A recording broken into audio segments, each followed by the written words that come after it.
Fala bebês, saudações e boas-vindas ao Fábulas Cotidianas RPG. Eu sou o Pontes e hoje é dia de lore, dando sequência à nossa série de vídeos falando sobre a lore do clã Hecata, que no V5 vai reunir os Giovanni, Capadócios, Precursores do Ódio, Samedi, Lamiai, enfim, uma variedade de linhagens. No vídeo anterior, o Rafa e eu falamos sobre o antediluviano Capadócios, como ele surgiu, como ele foi abraçado, os mistérios sobre o seu abraço e por que essa compulsão do antediluviano Capadócios com a morte. Chegamos ali até o ponto do festim dos tolos. Nesse vídeo aqui, eu quero contar para vocês sobre as tretas que rolaram pós-festim dos tolos. Quero também falar como surgiu a linhagem das Lamie, quem foram os Infetiori, e talvez seria essa a possível origem da linhagem do clã do Samedi. Não posso continuar com esse vídeo sem antes avisar que este vídeo é recomendado para maiores. Aqui ao longo dessa série de vídeos a gente vai tratar sobre temas sensíveis, sendo que a gente está falando de um clã da morte e vai mexer também com alguns assuntos religiosos de fé. Mas lembrando sempre que RPG é legal, mas não é real. RPG é só um jogo, então fiquem avisadas, fiquem avisados, saiba que isso aqui é tudo ficção.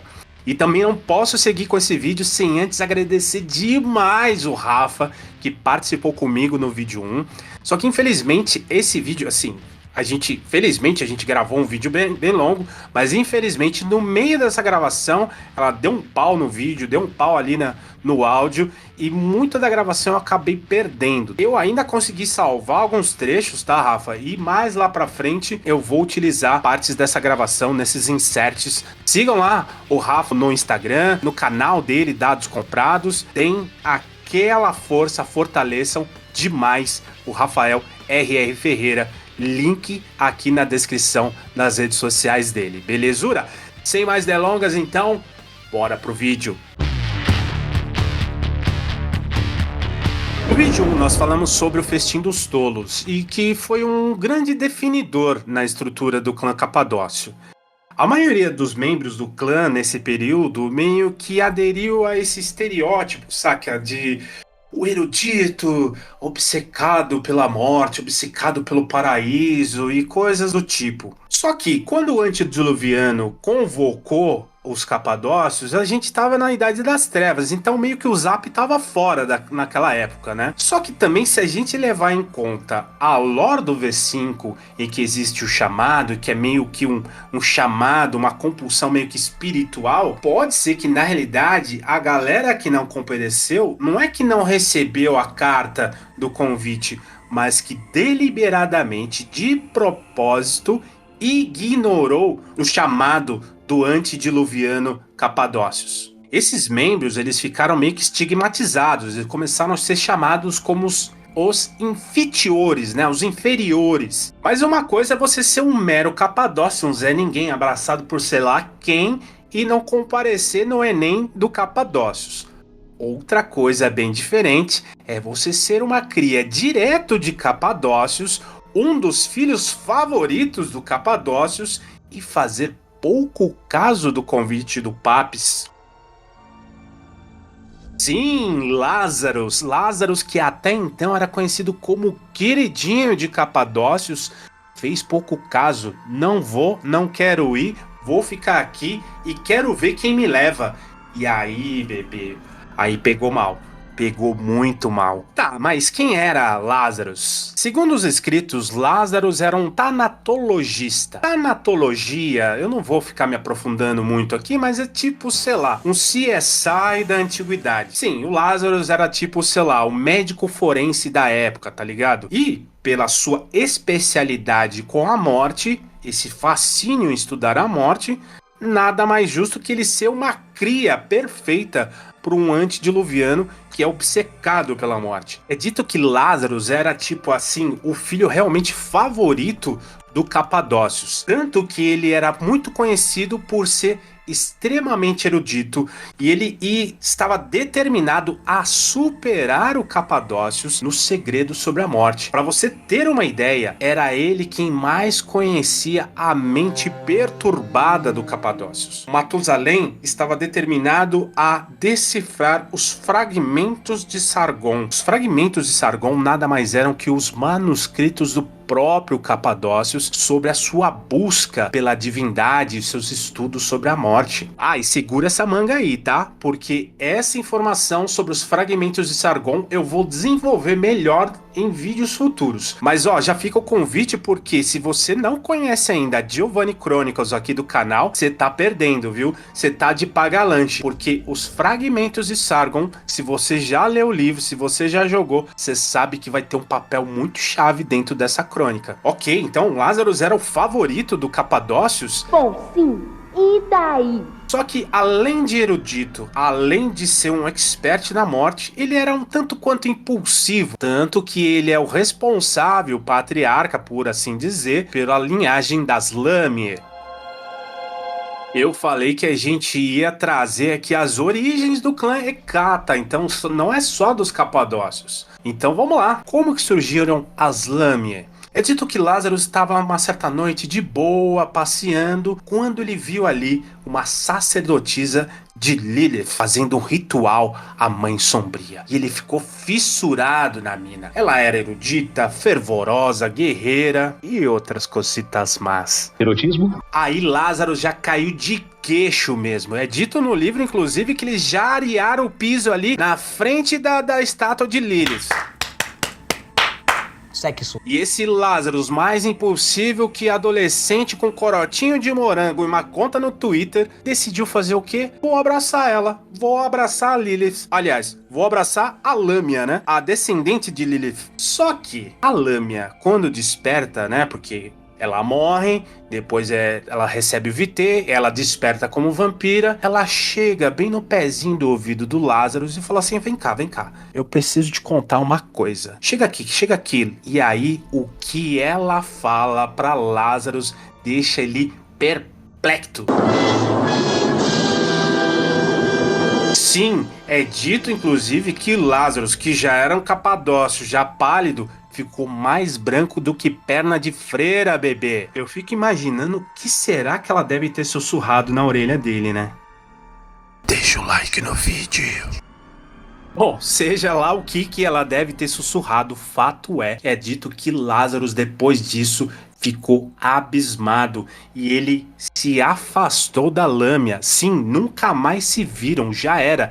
Tipo assim, ficou apaixonado pela mina e aí ela falou um bagulho pra ele e ele falou, mano, não dá mais não, vai pra lá, eu vou pra cá. E o cara saiu, vazou fora. É dito aqui no livro que quem na realidade fez toda a introdução, meio que fez a catequese da Lamia no clã Capadócio, na realidade foi o irmão do Lázaro, o Jafé. Só que a Lamia, ela falou o seguinte, tá, eu vou fazer parte do clã Capadócio sim, só que eu vou fazer a minha maneira. Enquanto os Capadócios tinham aquela coisa, estudiosos, de diplomatas e conselheiros, as Lâmias iriam exaltar a morte, passando os inimigos dos Capadócios no gume da espada mesmo. Sim, as Lamie se tornam então uma linhagem dos Capadócios e elas servem na Idade das Trevas principalmente como guarda-costas, como protetoras dos Capadócios. Já o Lázaro, como eu falei,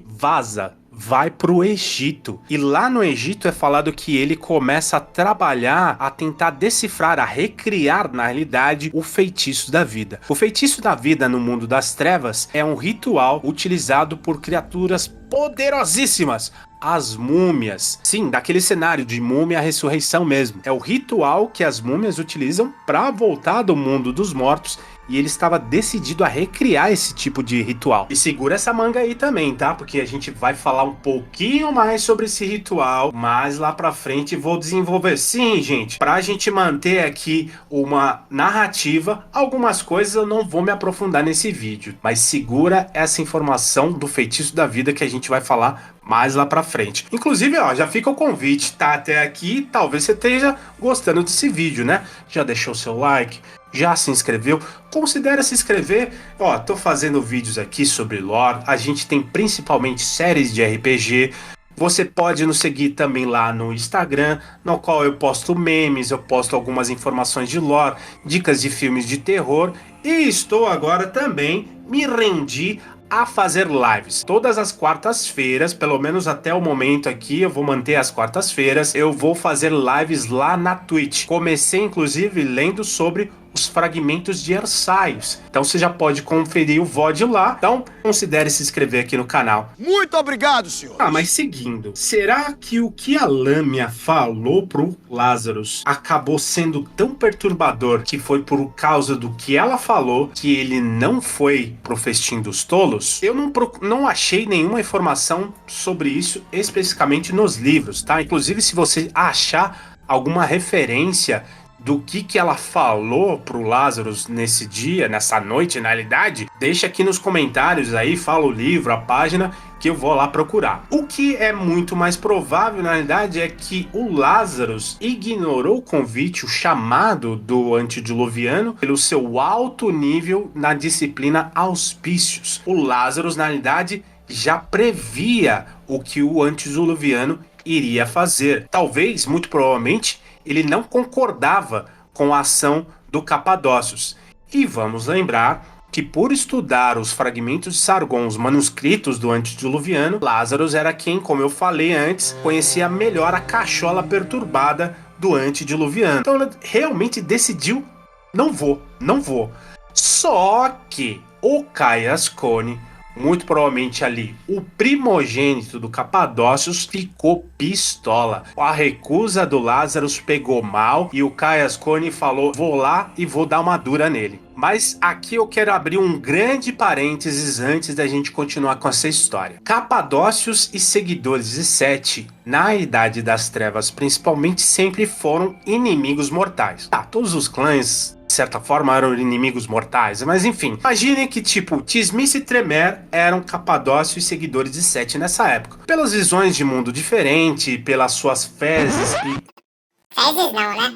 Pelas suas crenças diferentes uns dos outros, pela visão que eles tinham diferente sobre o além-morte, é dito que toda vez que um Capadócio tentava dar uma espiadinha lá, procurar segredos ali no Egito, eles eram destruídos, as serpentes ficavam pistola e repeliam os capadócios.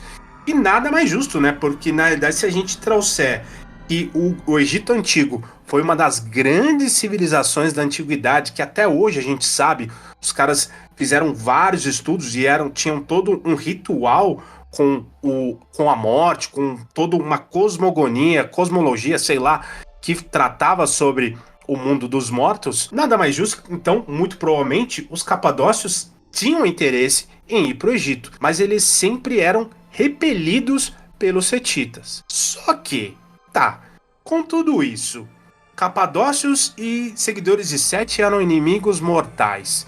Como então o Lazarus consegue pegar todas as suas crias, fazer um refúgio ali, estabelecer um refúgio no Egito, começa a estudar um ritual de criaturas muito mais poderosas, que eram as múmias, e tudo isso sem nenhum seguidor de Sete ficar meio incomodado, sem nenhum seguidor de Sete ir lá tirar satisfações com ele? Fato é que Caius Cone, como eu falei, ficou pistola, foi até o Egito para tirar satisfações com o Lazarus e falar: olha, você vai lá porque agora você vai se colocar na frente do Papis e vai pedir desculpa, você vai prestar conta pela sua desfeita e não comparecer no Enem do Papis. E aí, o clima ficou tenso. Rola iniciativa e é morte de cá, e tome potência de lá, e lasca taumaturgia de lá. Só que, de repente, Lazarus debulha o Caius Cone usando